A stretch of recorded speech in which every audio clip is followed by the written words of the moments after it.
Continuando o nosso painel, vamos passar a palavra para o professor Dr. Paulo Bessa. Tá bom. Inicialmente, eu gostaria de agradecer à doutora Inês pelo convite, minha colega de faculdade, e para mim é uma honra vir aqui à Emerge para poder trocar alguns pensamentos nessa plateia altamente qualificada. Eu achei muito interessante a palestra que foi feita pelo Dr. Vinícius aqui inicialmente, também aqui a do Dr. Fábio, e acho que elas podem servir de um certo contexto para o que eu pretendo falar aqui, mas eu vou falar sobre o Cazaquistão.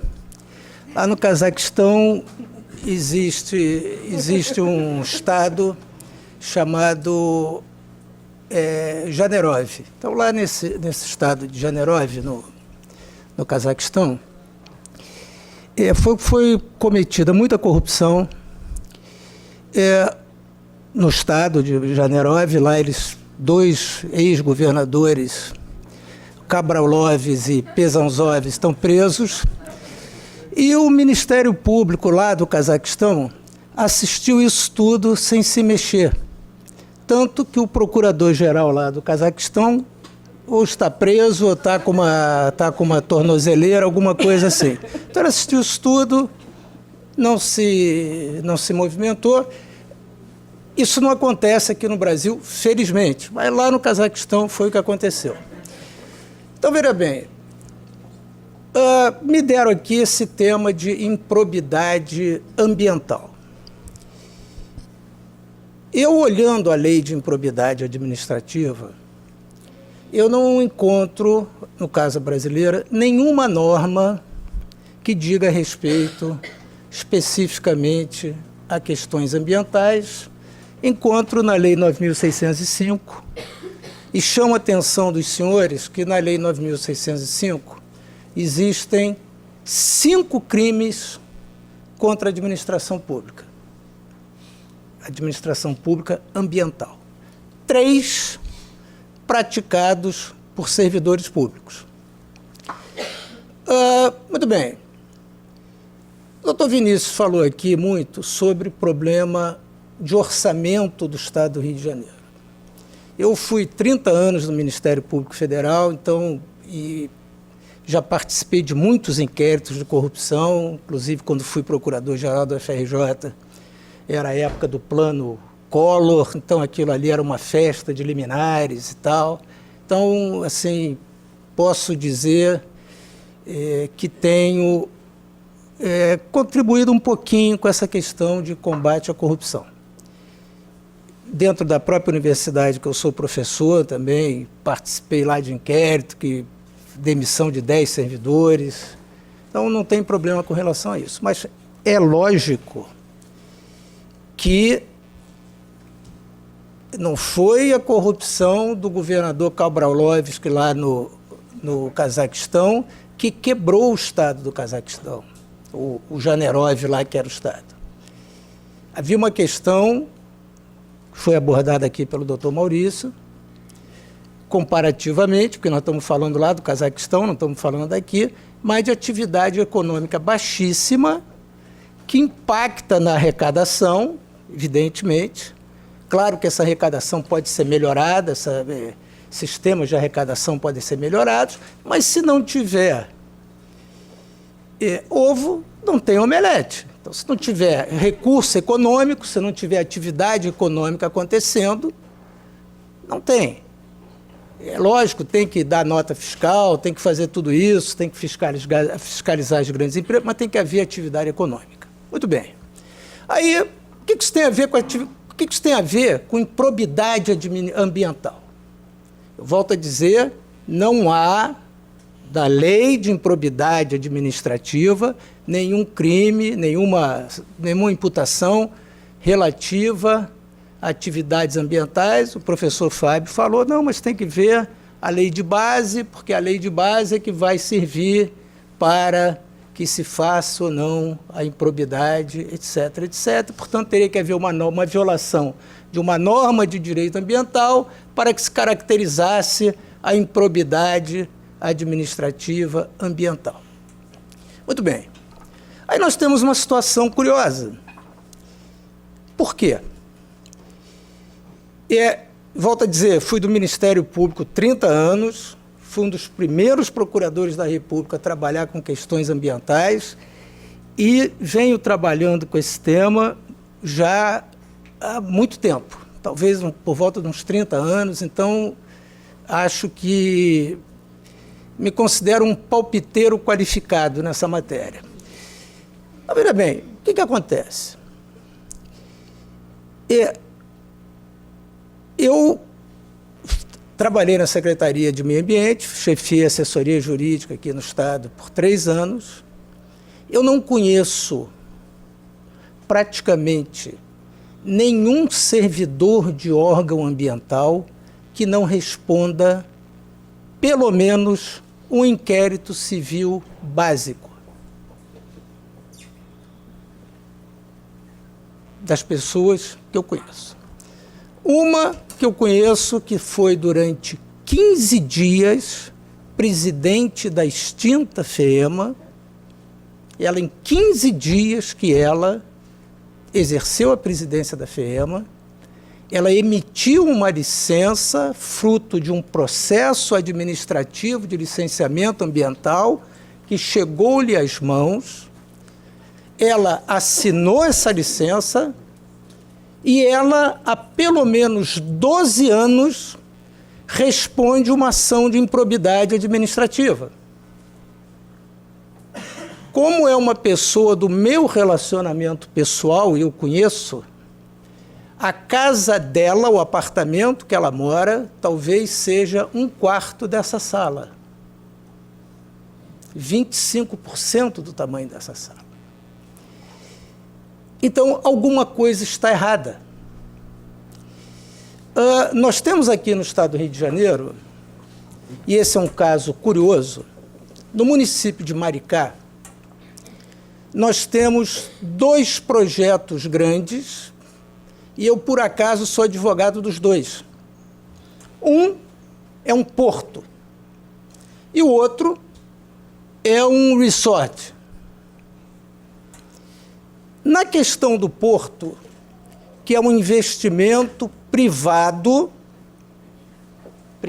portanto não tem 1 centavo de dinheiro público, de 1,5 bilhão, 1,5 bilhão, existe uma ação civil, aliás, existem várias ações civis públicas, inclusive do Ministério Público, do Estado do Rio de Janeiro e litisconsórcio com o Ministério Público Federal. Há uma liminar, revogada parcialmente agora pelo TRF2, num processo que se arrasta há 6 anos, no qual é dito que Maricá, pelas suas características ambientais, etc., etc., tem vocação turística. Quando se vai para o processo do resort, chama atenção que a chamada APA de Maricá foi constituída no primeiro governo do falecido governador Leonel Brizola, que à época estava numa licença, e o ato foi assinado pelo então presidente da Assembleia, Eduardo Schwai. Portanto, essa APA de Maricá existe há 30 anos ou mais. Foi feito um plano de manejo no qual o proprietário daquela área, porque a APA de Maricá, e 97% dela, é um único proprietário. Esse plano de manejo autoriza uma utilização de 5% da área. Chama atenção, 5% da área. Há uma liminar, que proibia, o STJ agora cassou, depois de anos de discussão, ajuizada pelo mesmo Ministério Público, dizendo que aquela localidade não tem vocação turística. No mesmo lugar, 2 projetos, um industrial, o outro turístico. No industrial se diz, aqui é uma área de vocação turística. No turístico se diz, não pode. Então, veja, isto é arrecadação, isso é tributo. Dirão os senhores, não, mas se há um problema ambiental, nós temos que examinar o problema ambiental. O que eu direi? Estou de acordo. Estou de acordo. Mas nós estamos tratando de direito ambiental e não de direito ecológico. Quando eu trato de direito ambiental, eu preciso pesar os aspectos ecológicos, os aspectos econômicos, sociais, etc, etc, etc. Tem que haver esse balanço. E aí tem um problema. Na ação do terminal portuário, porque hoje existe uma figura chamada Grupo de Apoio Técnico, que, lá no Cazaquistão, faz, às vezes, de assessoria técnica para o Ministério Público do Cazaquistão. Se o órgão técnico ambiental, lá do Cazaquistão, o INEAOV, ele emite uma opinião que é contrária à desse GATT, e isto é fato.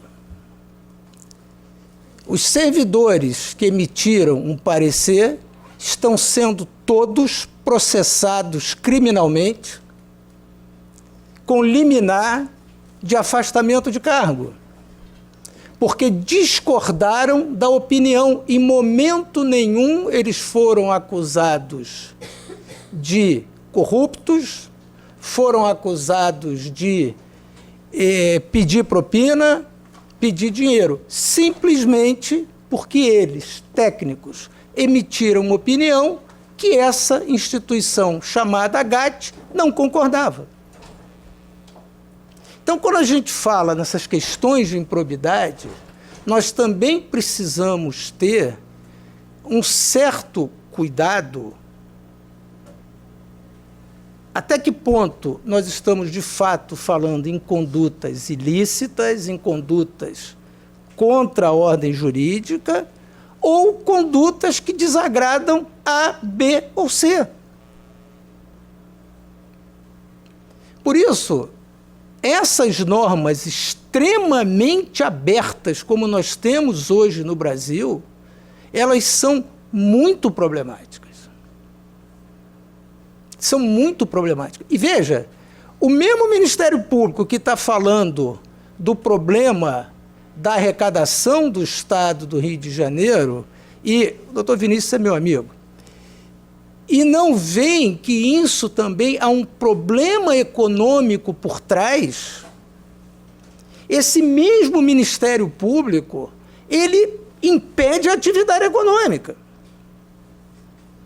Então, veja, nós caminhamos para um cachorro correndo atrás do rabo. Não consegue-se chegar a uma solução. Eu tive o cuidado de assistir a sabatina do doutor Augusto Aras perante o Senado Federal. E aí perguntaram a ele sobre a ação do Ministério Público. Ele disse, olha, vou lhe dar um exemplo. Deu exemplo. Um servidor da Polícia Rodoviária Federal foi procurá-lo, quando ele era coordenador de uma das câmaras, disse assim, doutor Aras, eu tenho aqui 2 recomendações do Ministério Público. Uma diz para eu fazer A, a outra diz para eu fazer B. Qual é que eu cumpro? Então, veja, se essa instituição, que eu me orgulho, de certa maneira pertenço ainda como servidor aposentado, se ela não tiver uma coordenação, uma organização e uma voz única, nós vamos dar razão ao ex-ministro Delfim Neto, que diz: o Brasil é um país ingovernável, inadministrável. Essa prática é recorrente. Lamentavelmente, essa prática é recorrente. Eu participei de um episódio, o ano passado, durante o ano inteiro, no estado do Pará. Fui 23 vezes a Belém, o chamado vazamento da empresa Hidroalunorte. Então, a empresa Hidroalunorte tinha feito uma catástrofe, tinha feito um absurdo, tinha havido vazamentos, etc., etc. Essa empresa foi interditada, as suas atividades ficaram rodando a 50%. Ela tinha 2 depósitos de resíduo. Um depósito de resíduo é um depósito a água, tipo Mariana, tipo Brumadinho, e ela tinha um outro depósito em fase final de licenciamento a seco, o que hoje a Agência Nacional de Mineração recomenda e pediu que todos fossem trocados. Pois muito bem. Neste caso, nós tivemos, e tem outros fatos que eu vou narrar, nós tivemos a seguinte situação: o depósito a seco interditado e o depósito com água autorizado a funcionar. Ok? Muito bem. Notícias no mundo inteiro: vazamento, contaminação da população. Foi feito um acordo entre o Ministério Público e a empresa para a distribuição de 62 milhões de reais em tickets de alimentação, porque aquele vazamento teria causado um problema gravíssimo na alimentação da população. Eu falei para o procurador da República que estava lá, eu digo: olha, eu vou assinar o acordo. Acho que está errado e o senhor vai se arrepender. Então, temos que alimentar a população, porque, afinal de contas, muito bem. Eram legiões de pessoas batendo a porta do Ministério Público, pedindo para ser incluídas nos tickets de refeição. Passeatas na porta do Ministério Público pedindo ticket de refeição. Recentemente, os embargos foram levantados, e eu tenho esse documento, mostro para quem quiser, o Ministério Público reconhecendo que não tinha havido vazamento nenhum. Eu tenho esse documento. Quem quiser, eu mostro. O que acontece? Nós não podemos tratar essas questões. E aí, outra coisa curiosa: se fosse uma advocacia privada, isso daria representação na OAB. Ao mesmo tempo que se pede uma liminar criminal, se pede uma liminar criminal e se pede uma ação civil pública pedindo a mesma coisa. Eu já vi, ninguém me contou, já vi, nesse caso de Maricá, o Ministério Público do Estado do Rio de Janeiro postulando questões com base em leis, que ele arguiu a inconstitucionalidade perante o Tribunal de Justiça e perdeu.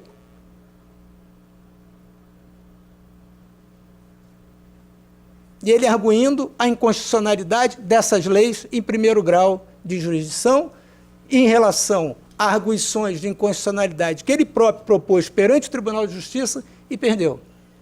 Isso, se é uma advocacia privada, o nome disso é litigância de má-fé.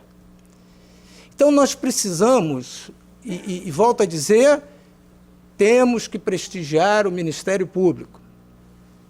Fui membro, sou membro ainda, mas, infelizmente, o Brasil não tem instituições, tem pessoas nas instituições. E, muitas vezes, essas pessoas nas instituições não agem como se espera das instituições. Então, veja, esse universo dessa chamada improbidade ambiental, eu não sei se os senhores já leram, eu recomendo fortemente que o façam, um conto do Machado de Assis chamado O Alienista. Em resumo, o Simão Bacamarte, que era um psiquiatra ali em Itaguaí, saía mandando todo mundo lá para a Casa Verde, porque achava que o cara estava meio maluco e tal, aquela coisa toda. Daqui a pouco ele disse, não, peraí, quem está maluco sou eu. Ele se internou dentro lá do próprio asilo dele. Então, veja, essas questões, elas são muito sérias. Por quê? Porque o direito brasileiro, e a nossa formação como advogados, juízes, procuradores, promotores, defensores públicos, é como se o direito existisse fora do mundo, ele não repercute nas outras questões, ele não tem impacto nas outras questões, e nós precisamos levar isto em consideração. É importante que haja uma visão mais pragmática da aplicação do direito. Porque eu, quando entrei para a Faculdade de Direito, lá no ano 1975, me ensinaram que direito era para resolver problema. Quando o próprio direito se torna um problema, alguma coisa está errada. É importante que todos nós aqui, juízes, advogados, procuradores, promotores, nós temos que pensar para a solução dos problemas. Porque o doutor Medina falou em 14 mil obras paralisadas. Seria muito interessante que alguém que tivesse disponibilidade fizesse uma pesquisa sobre o número de liminares judiciais que existem no Brasil paralisando obras, analisasse quanto é o investimento nisso tudo e até que ponto as questões são de fato reais. Nós temos dentro do direito ambiental brasileiro um instituto, os senhores todos conhecem, chamado Estudo Prévio de Impacto Ambiental. Muito bem. A obra foi realizada sem estudo prévio de impacto ambiental, está em pé, funcionando. Faz algum sentido uma medida liminar para paralisar aquela atividade, para que se faça um estudo prévio de impacto ambiental? Tem que ter uma outra solução. Então, essas reflexões nós precisamos fazer, porque os senhores estão nessa atividade, muitos são juízes, promotores, nós precisamos ter essa visão. Qual é a repercussão da nossa ação? O que nós vemos nessas milhares, vou encerrar, o que nós vemos nessas milhares de ações civis públicas?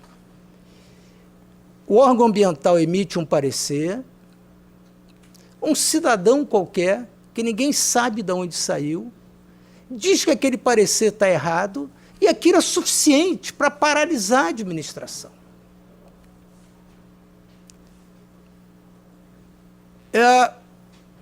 Uma amiga minha, ex-presidente do INEA, ela respondia 5 ofícios do Ministério Público por dia durante o ano inteiro. Multiplica-se 5 por 365, nós temos uma média de 1.800 ofícios a serem respondidos. Eu já vi, ninguém me contou. Me dê a série histórica da poluição do Rio Paraíba do Sul nos últimos 40 anos em 10 dias,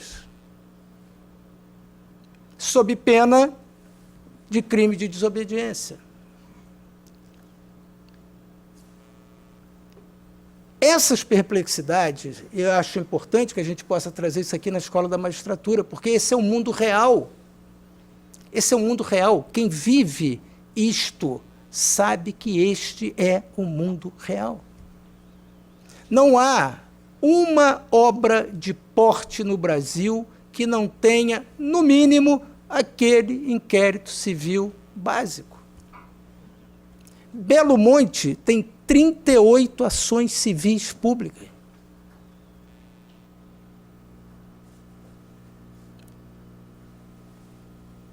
Temos que punir a improbidade.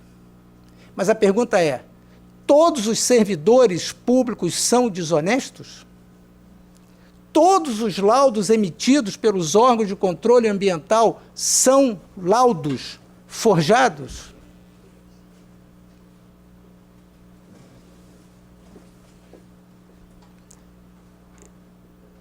Hoje, nenhum servidor público mais assina uma licença ambiental. Eles simplesmente não assinam. Certa ou errada? Por quê? Para o desonesto, um processo a mais, um processo a menos, não muda nada. Para o cidadão decente, só falar na possibilidade de vir a ser processado é o suficiente para ele chegar em casa, brigar com o filho, brigar com a mulher, essa coisa toda. Então, nós precisamos estar atentos a isso. A pergunta que eu deixo é, há muita corrupção? Há. São todos desonestos? Vou encerrar agora, quando era assessor jurídico da Secretaria de Meio Ambiente, fui a uma palestra igual a essa, no BNDES. Então, havia um então promotor de justiça, que depois foi elevado a um outro cargo, ele na mesa disse, todos os servidores dos órgãos, ou alguma coisa desse tipo, os servidores dos órgãos ambientais são muito corruptos, etc, etc, etc. Naquela época eu era o chefe da assessoria jurídica e procurador da República. Eu digo, doutor fulano, eu vou lhe fazer um pedido. O senhor, por favor, me dê o nome das pessoas, porque eu vou abrir o processo agora. Porque o senhor, como promotor de justiça, não pode dizer que há corrupção e não me dizer quem é. Algum dos senhores deu o nome de alguém? Lá também não. Então, é fácil fazer isso. É muito fácil. Isso se faz um jogo para a plateia. Uma vez que o nome da pessoa apareceu no jornal, pode ser desmentido o que for, que aquela pessoa está taxada até os seus últimos dias como desonesta, etc, etc, etc. Então, a minha palestra assim, foi muito prática, é mais uma conversa, um bate-papo, mas a gente precisa ter atenção a isto. Nem todo servidor público é desonesto. E eu até ouso dizer que a maioria esmagadora é de gente decente que está procurando fazer seu trabalho. Muito obrigado, era só isso.